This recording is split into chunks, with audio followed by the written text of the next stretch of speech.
The responsibility to protect doctrine, R2P doctrine, is a United Nations initiative which was enacted and adopted in 2005 in the United Nations World Summit in response to atrocity and genocide in Rwanda and some other countries, and later on was enacted in Libya. The doctrine is more for prevention rather than intervention. The R2P doctrine is not bonded, is not legally bonded, however, is recommended. But upon being enacted by the United Nations under Charter 7, the other country and other states are obligated to respond and intervene. The framework of the R2P is specifically designed to address a number of the atrocity and crimes. The crime against humanity, harassment and harm towards the woman, minority, vulnerable, and also depriving any citizen from freedom, from their individual right and human rights. According to the Charter, any nation states, particularly the government of the nation states, are obligated to provide freedom, basic freedom, health, freedom of choice for individual citizen and collectively for the nations. Any attrition from the international norm and committing any crime such as detention, large number detention, execution for some of the crime that is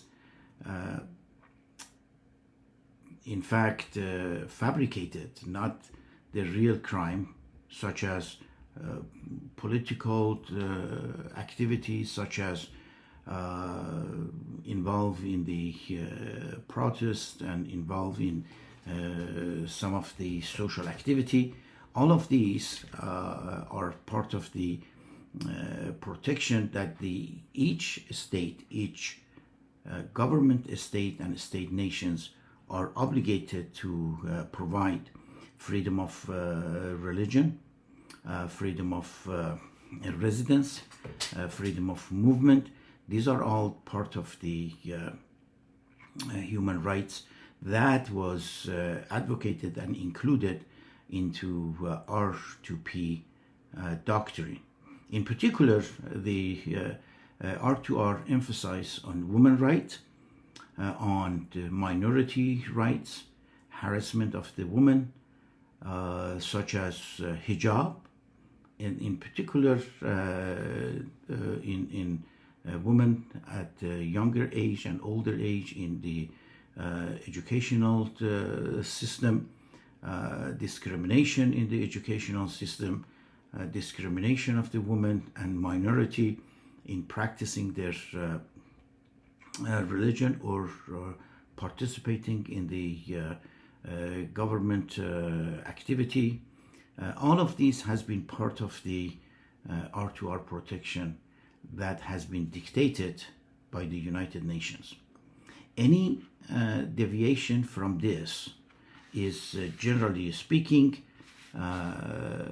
should be observed, should be reported, and should be discussed. In particular, if any country that involved in this criminal activity usually would be reported to the United Nations Security Council, and then from there, under the United Nations Chapter 7, would be the other nation's responsibility, particularly the stronger and more powerful nations, to intervene. The first step in intervention would be diplomacy and frequent interaction, and then continued and subsequently advance to the sanction and the maximum pressure. And then if that doesn't work, then under United Nations Chapter 7, the intervention is by the more advanced and more powerful nation in the world. They have enacted this in Libya at once, and also in Iraq. Currently, the situation in Iran, it appears that Iran for the past 47 years has been violating the R2R doctrine of the United Nations. They have assassinated the opposition inside and outside. They have suppressed the demonstration. They have shot to the demonstrator.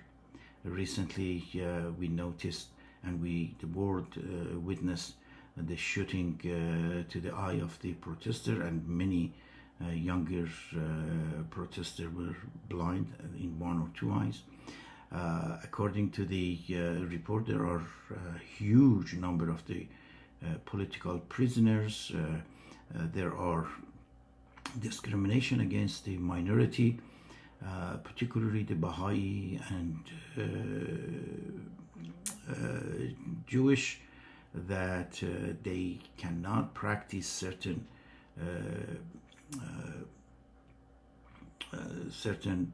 employment, or even they cannot attend high school and universities. We have seen atrocities and criminal activity against the women in the streets of Tehran. They have been detained. They are monitoring on the facial recognition that has been provided by the Chinese, and they are monitoring the activity of the individual across the cities and provinces throughout the Iran. So the question is it the time for United Nations to look into the principle and violation of R2P? Having said that, we have noticed the same atrocity in many other countries.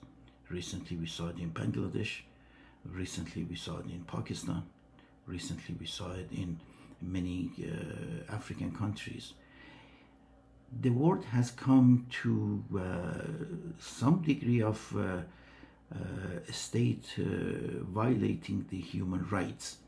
And the question is where the world is going and heading with all of these government that commit atrocity and violation of the human rights.